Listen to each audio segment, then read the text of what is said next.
वो लोग जिनके पास कोई खर्चा भी नहीं है। इसका मतलब ये नहीं कि अगर लंगर की सेवा चल रही है तो लंगर से ही गुजारा हो जाता है। ऐसा संभव नहीं है कि बस यात्रा भी फ्री हो गई, सरकार की तरफ से हो गई, लंगर लोगों की श्रद्धा से लग गए, दवाइयां का भी सहयोग रहता है, परंतु पैसा फिर भी पास में जरूरी होता है। हो सकता है इन नेताओं को ना दिख रही हो, क्योंकि ये नेता लोग तो मतलबी लोग होते हैं।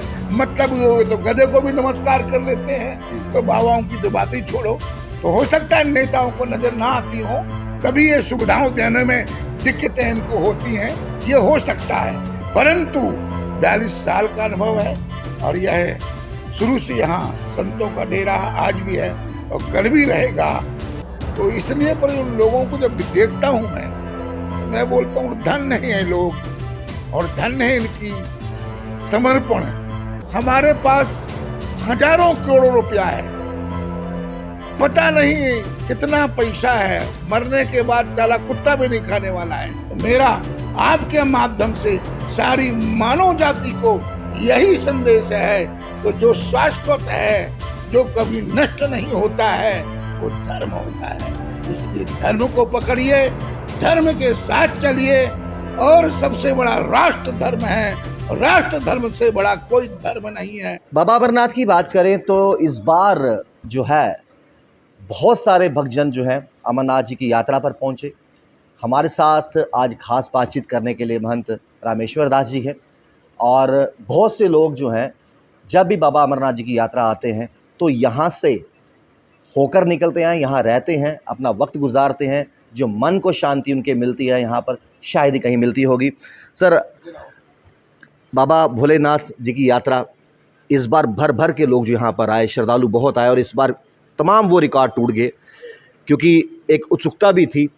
पहले कोविड के चलते यात्रा बंद हो गई, उसके बाद इस बार की बात करें कितने लोग यहाँ से खुश होकर निकले हैं, और यहाँ की बात की जाए तो जो भी यहाँ पर आए तो एक आशीर्वाद लेकर जाता है। किस तरह से देखते हो? बाबा अमरनाथ की यात्रा हिंदू समाज की तरंग है, पहचान है, और आम लोगों में, श्रद्धालुओं में, आपके बिहार हो गया, आपका एमपी हो गया, आपका सौराष्ट्र हो गया, ये बंगाल हो गया, ऐसे क्षेत्र हैं जहाँ पर श्रद्धालुओं के मन में ऐसा होता है कि हम बाबा अमरनाथ की यात्रा दर्शन करेंगे, अमरनाथ के तो अमृत को प्राप्त करेंगे। अमृत का मतलब ये हुआ कि भगवान भोलेनाथ के चरणों में हमको निवास मिलेगा। हमारी जो रूह है मरने के पश्चात, इस शरीर को छोड़ने के पश्चात भोलेनाथ के दरबार में इसको स्थान मिलेगा। इस प्रकार की आस्था और विश्वास लोगों के मन में रहता है। तो मैं समझता हूँ, क्योंकि 2006 से यह संतों का वेश कैंप बन चुका है और यहाँ हजारों की संख्या में संत आते हैं और बाबा अमरनाथ की यात्रा, भोलेनाथ की यात्रा करते हैं, और 2000 की व्यवस्था हमारी इस यात्रा शिविर में रहती है। तो मैं जब देखता हूँ, कभी कभी विचार करता हूँ, वो लोग जिनके पैरों में चप्पल भी नहीं है, वो लोग जिनके पास कोई खर्चा भी नहीं है। इसका मतलब ये नहीं कि अगर लंगर की सेवा चल रही है तो लंगर से ही गुजारा हो जाता है। ऐसा संभव नहीं है कि बस यात्रा भी फ्री हो गई, सरकार की तरफ से हो गई, लंगर लोगों की श्रद्धा से लग गए, दवाइयां का भी सहयोग रहता है, परंतु पैसा फिर भी पास में जरूरी होता है।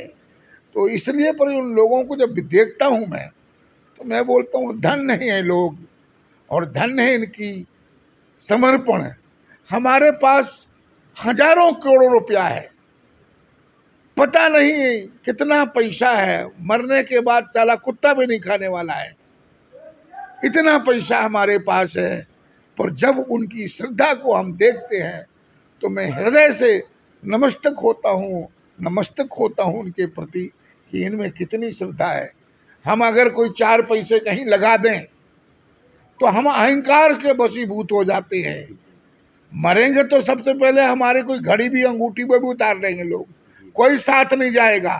जिस चीज को हमको पकड़ना चाहिए, धर्म को पकड़ना चाहिए जो हमारे साथ जाता है, उसको तो हम पकड़ते नहीं हैं। हम लोगों ने उस चीज को पकड़ रखा है जो हमारे साथ ही नहीं जाता है। दुनियावी वैभव, दुनियावी अहंकार, दुनियावी व्यवस्थाओं को पकड़ रखा है।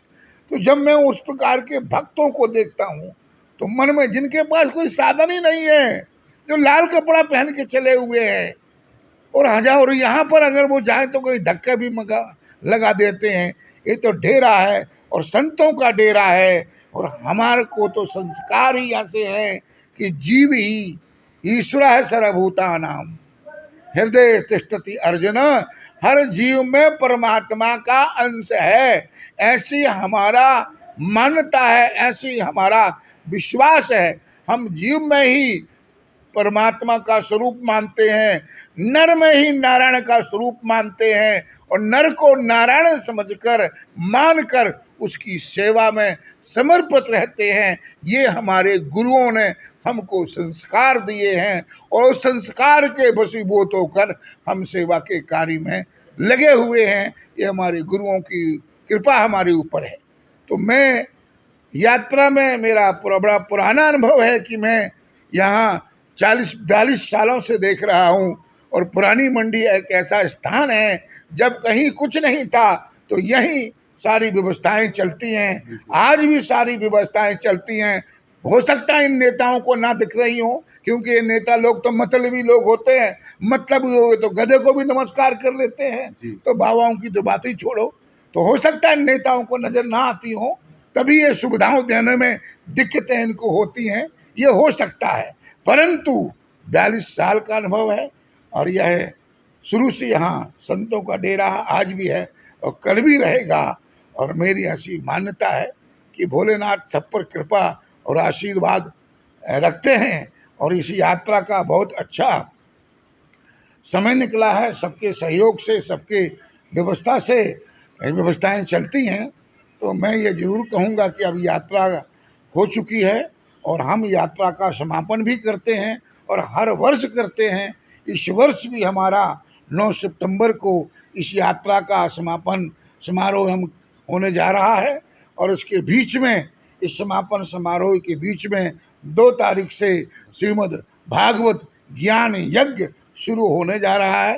तो मेरे छोटा गुरु भाई है डॉक्टर सत्यनारायण दास, वो कथा व्यास और बहुत अच्छे वक्ता हैं। हजारों की संख्या में लोग इस ज्ञान यज्ञ में आते हैं और गोता लगाते हैं। बहुत सुंदर व्यवस्था रखी है, अन्न क्षेत्र की व्यवस्था है और सभी महान भावों से मेरी करबद्ध प्रार्थना है कि इस कार्यक्रम में आइए और श्रीमद् भागवत ज्ञान यज्ञ के अमृत में सरोवर में स्नान करिए, क्योंकि इस कलिकाल में एक भागवत ही ऐसा है जो जीव को श्लोक से परलोक सुगम मार्ग से जीव पहुंच सकता है। क्योंकि जब तक जीव अज्ञानता में रहता है तभी तक वो अंधकार उसके जीवन में रहता है। जब राजा परीक्षित का अज्ञान समाप्त हो गया तो उनको चारों ओर रोशनी ही नजर आने लगी और वो उस परम पद को प्राप्त हुए, जिस परम पद के लिए ऋषि महर्षि महात्माओं हजारों वर्ष तप यज्ञ करते हैं। उस परम पद को प्राप्त करने के लिए जब उस आत्म तत्व का ज्ञान राजा परीक्षित को हुआ तो वो उस परम तत्व में विलीन हो गए। तो मैं आपके माध्यम से सभी को साधुवाद देता हूँ और बाबा भोलेनाथ सब पर कृपा रखें। जम्मू कश्मीर खुशहाल हो, जम्मू कश्मीर में हिंदू मुस्लिम भाईचारा मजबूत हो, हमारा देश तरक्की पे चले, हमारा जो देश का इस वक्त राजा है वो और अच्छी तरह से मजबूत हो और इस देश पर सुशासन की व्यवस्था हम सबको प्रदान करे और हमारा देश खुशहाल हो, उन्नति में चले, सोने की चिड़िया बने। हमारे देश में किसी प्रकार से कोई ऐसी रोग व्याधि ना आए जो पिछले दिनों आई थी। भगवान सबका मंगल करें। इन्हीं कामनाओं के साथ मैं सभी का साधुवाद करता हूँ। जय भोलेनाथ। मान जी, सिर्फ आखिरी सवाल आपसे पूछूंगा। भगवान का घर अगर हम कहें तो हम सुबह मंदिर जाते हैं, माथा टेकते हैं। एक भगवान का घर शमशान भी है, आखिरी यात्रा वहाँ से निकलती है। वहाँ पर जब इंसान जाता है किसी को लकड़ी देने के लिए, तो उसको अच्छे और बुरे का परख याद आता है। उसको लगता है कि दीन दुनिया क्या चीज़ है। इंसान के कर्म ही उसके साथ जाते हैं, उसके कर्म ही बताते हैं कि आगे उसका क्या होना है। जब वो शमशान से बाहर आता है, उसकी सोच फिर वैसी हो जाती है। फिर वो दुनिया में उस तरह की नेगेटिविटी, वैसे ख्याल, फिर झूठ सच। आखिरकार ये प्राकृतिक का नियम है, या फिर इंसान की अपनी भावनाओं पर कंट्रोल नहीं है कि वो, उसको पता है सही क्या है गलत क्या है, लेकिन शमशान के अंदर जाकर वो समझ आता है, बाहर आके फिर वैसा हो जाता है। भागवत में एक उक्ति है, विष्णुर माया भगवती यया सम्मोहितम जगत। जो भगवान विष्णु की यह जो माया है, इसने सारे जीव चराचर को सम्मोहित किया हुआ है। तो हम सब उस माया के वशीभूत हैं। जब शमशान घाट में हम किसी की लकड़ी देने जाते हैं तो हमको ज्ञान की उत्पत्ति होती है कि ये मर रहा है, क्या ले गया, कुछ नहीं ले गया। तो जीव को 3 समय ज्ञान होता है। मरणांते, जब कोई मर चुका होता है और शमशान में बैठे हैं, तो हम बोलते हैं अगर जो श्वास हम ले रहे हैं अगर अंदर से बाहर ना आए तो हमारी भी चिता लग जाएगी। जो हमने झूठ कपट छल छिद्र से इतना बड़ा साम्राज्य इकट्ठा किया है, उसकी क्या कीमत। तो आदमी को वहाँ ज्ञान आता है तो वो धर्म कर्म करता है, धर्म के साथ चलता है, मानवता के साथ चलता है कि इतना अरबों खरबों का धन रख लिया है, क्या करेंगे ले जाकर, कौन देखेगा। ये अच्छा हो इस मानव सेवा में लगाओ, राष्ट्र की सेवा में लगाओ, धर्म संस्कृति की सेवा में लगाओ, तब आदमी को ज्ञान की उत्पत्ति हुई। मरणांते पुराणांते, जब ये श्रीमद् भागवत ज्ञान यज्ञ शुरू होगा, इसमें आदमी एकाग्रता से श्रवण करेगा तो वो समय भूल जाता है कि 3 घंटे 4 घंटे कब निकल गए। उस वक्त ज्ञान की उत्पत्ति होती है। तो तब वो सोचता है किस लिए घर में फंसे रहना है, तब वो इन धार्मिक ओर चलता है। पुराणांते, फिर भोगांते, जब जीव भोग वासनाओं में लिप्त होता है और उसके पश्चात उसको ज्ञान आता है कि ये भोग वासना क्या है। एक खून का स्वाद है, फिर उसको घृणा उत्पन्न होती है और फिर वो ज्ञान की उत्पत्ति होती है। तो 3 समय जीव को ज्ञान की उत्पत्ति होती है, मरणांते, पुराणांते और भोगांते। इसलिए इन समय जीव की उत्पत्ति, ज्ञान की उत्पत्ति होती है। तो मेरा आपके माध्यम से सारी मानव जाति को यही संदेश है कि जो शाश्वत है, जो कभी नष्ट नहीं होता है, वो धर्म होता है। इसलिए धर्म को पकड़िए, धर्म के साथ चलिए, और सबसे बड़ा राष्ट्र धर्म है। राष्ट्र धर्म से बड़ा कोई धर्म नहीं है।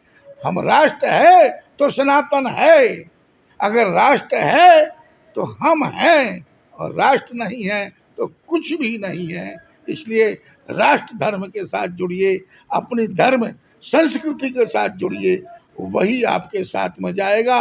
और ये जो चंद पैसे हैं, जब आप पैदा हुए थे तब भी नंगे आए थे, और जब जाएंगे तब भी नंगे ही जाएंगे, क्योंकि जो कुछ पहना होगा वो उतार लिया गया होगा, जो आभूषण पहने होंगे वो भी उतार लिए होंगे। इसलिए अपने धर्म पर चलो, सत्य मार्ग पर चलो, किसी को दुखी मत करो, किसी को इस्तेमाल मत करो, और देश और राष्ट्र और मानवता पर समर्पित रहो। जो आदमी धर्म पर चलता है उसका लोक में भी भला है और परलोक में भी भला है। जो धर्म को छोड़ता है उसका लोक भी खत्म होता है और परलोक भी खत्म होता है। मरना तो हर इंसान ने एक दिन है। इसलिए जो झूठ और कपट का सहारा लेकर किसी को धोखा देते हैं, वो लंबे समय तक उस मुकाम पर नहीं रह सकते हैं। चाहे मैं हूँ, चाहे मेरे जैसे कोई कितने हों, चाहे राजनीतिक हों, चाहे एडमिनिस्ट्रेटर हों, अगर जो आदमी किसी को धोखा देगा उसको आज नहीं तो कल फर्श पे आना ही पड़ेगा। यह शिक्षा मानव को लेनी चाहिए। जय श्री राम।